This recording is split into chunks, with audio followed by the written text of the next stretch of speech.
സഹോദരങ്ങളെ, ബദർ സമരം നടന്ന പവിത്രമായ ദിവസത്തിലാണ് നൂറെ റമളാൻ മജ്ലിസിൽ നമ്മൾ ഈ പരിശുദ്ധമായ റമളാനിൽ ഈ വർഷത്തിൽ പങ്കെടുത്തുകൊണ്ടിരിക്കുന്നത്. ഹബീബായ നബി സല്ലല്ലാഹു അലൈഹി വസല്ലമ തങ്ങളാണ് ബദരീങ്ങളുടെ നേതാവ്. 313 അനുചരന്മാരാണ് മുത്തുനബിയുടെ സ്വഹാബത്തിൽ ബദറിൽ പങ്കെടുത്ത മഹാന്മാര്, അവിടുത്തെ ശിഷ്യന്മാര്, അവിടുത്തെ അനുചരന്മാർ. അല്ലാഹു സുബ്ഹാനഹു വ തആല കാലെ കൂട്ടിയിട്ട് തീരുമാനിച്ചതിന്റെ അടിസ്ഥാനത്തിലാണ് ബദർ നടക്കുന്നത്. ബഹുഭൂരിപക്ഷം വരുന്ന ശത്രുസേനയോട് ന്യൂനപക്ഷത്തിൽ ന്യൂനപക്ഷമാകുന്ന ഒരു ചെറിയ സംഘമാണ് മുത്തുനബിയും സഹാബത്തും നേരിടാൻ പോകുന്നത്. എന്തായിരുന്നു പ്രിയപ്പെട്ടവരെ, ബദരീങ്ങൾക്ക് വിജയം നേടാൻ ബദരീങ്ങളുടെ സമീപത്തുണ്ടായിരുന്ന കരുത്തെന്നറിയുമോ? അൽ ഈമാനു ബില്ലാഹ്, അല്ലാഹുവിൽ അചഞ്ചലമായ വിശ്വാസമായിരുന്നു. പതറാത്ത ഈമാനാണ്, സംശയമില്ലാത്ത വിശ്വാസമാ. അല്ലാഹുവിലുള്ള ആ ഈമാനോടുകൂടി അവര് ബദറിന്റെ സമരത്തിലേക്ക് ഇറങ്ങിയപ്പോൾ അല്ലാഹു മാലാകമാരെ ഇറക്കിയിട്ട് ആ സമരത്തിൽ വിജയം കൊടുത്തുപോയി. സുബ്ഹാനല്ലാഹ്. ബദരീങ്ങളുടെ ഒരുപാട് ഓരോ മാന്മാരുടെയും ചരിത്രങ്ങൾ നമുക്ക് പറയാനുണ്ട്. പക്ഷേ പരിമിതമായ 1-2 മണിക്കൂർ കൊണ്ട് ബദർ പൂർത്തീകരിക്കാൻ കഴിയില്ല. ഹബീബായ നബി സല്ലല്ലാഹു അലൈഹി വസല്ലമ തങ്ങളോട് സ്വഹാബത്ത് ചോദിച്ചില്ലേ, നബിയേ നബിയേ, എനിക്കും സ്വർഗത്തിനും ഇടയിലുള്ള മറ, ഈ യുദ്ധഭൂമിയിലേക്ക് ഇറങ്ങിയിട്ട് രക്തസാക്ഷിയാകൽ മാത്രമല്ലയോ?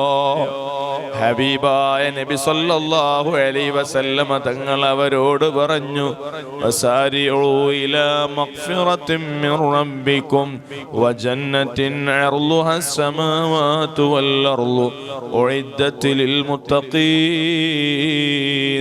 ആകാശഭൂമികളുടെ വിസ്തീർണമുള്ള അല്ലാഹുവിന്റെ സ്വർഗമുണ്ട്. ആ സ്വർഗത്തിലേക്ക് നിങ്ങൾ അതിവേഗത്തിൽ പുറപ്പെട്ടോളൂ. കയ്യിലുണ്ടായിരുന്ന ഈത്തപ്പഴം ചവച്ചു തിന്നാൻ അവർക്ക് സമയമുണ്ടായില്ല.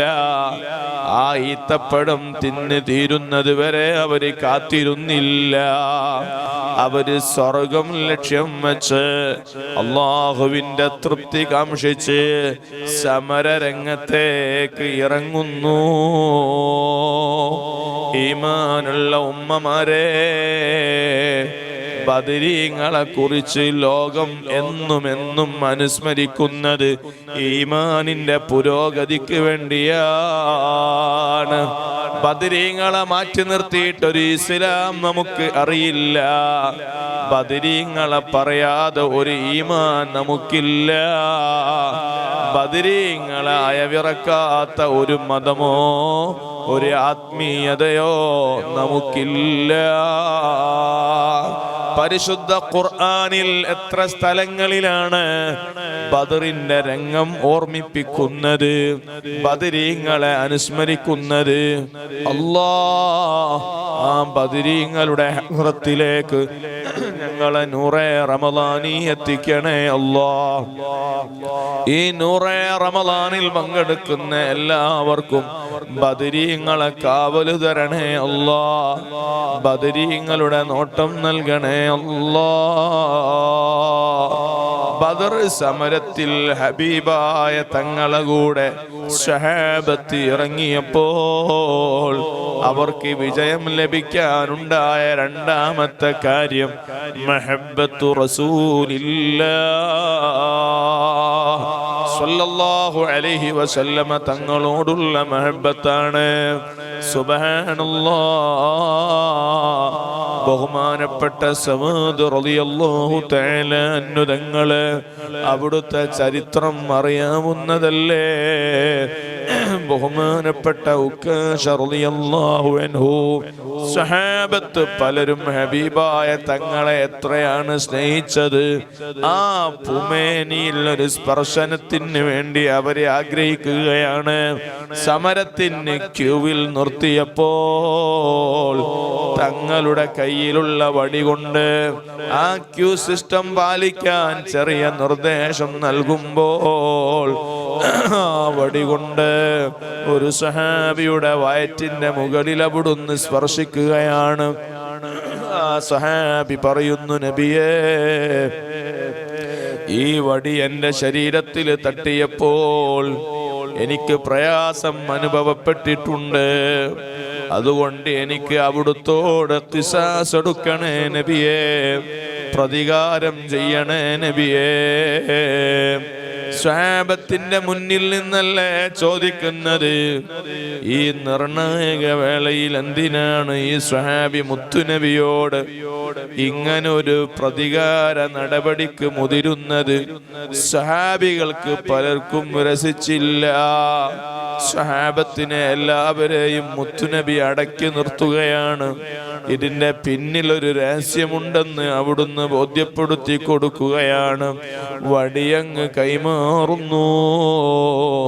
സഹാബി പറയുന്നു, നബിയേ, ഈ വടി കൊണ്ട് എൻ്റെ ശരീരത്തിൽ തട്ടിയപ്പോ എൻ്റെ ശരീരത്തിൽ ഡ്രസ്സുണ്ടായിരുന്നില്ല.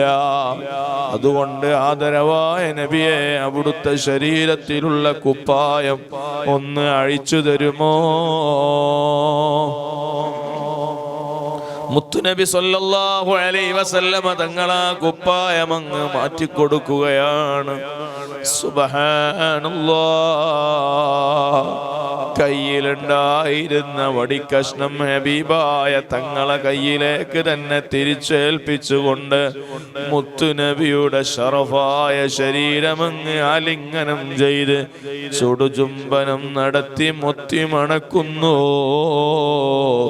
സ്വന്തം ദേഹത്തിലേക്ക് മുത്തുനബിയുടെ പൂമേനി ചേർത്ത് പിടിക്കുന്നു. സഹാബി പറയാണ്, നബിയേ, ഈ യുദ്ധക്കളത്തിലേക്ക് ചെന്നാൽ എൻ്റെ മരണം സംഭവിക്കുകയാണ്. മരിച്ചാലും എനിക്ക് പേടിയില്ലല്ലോ.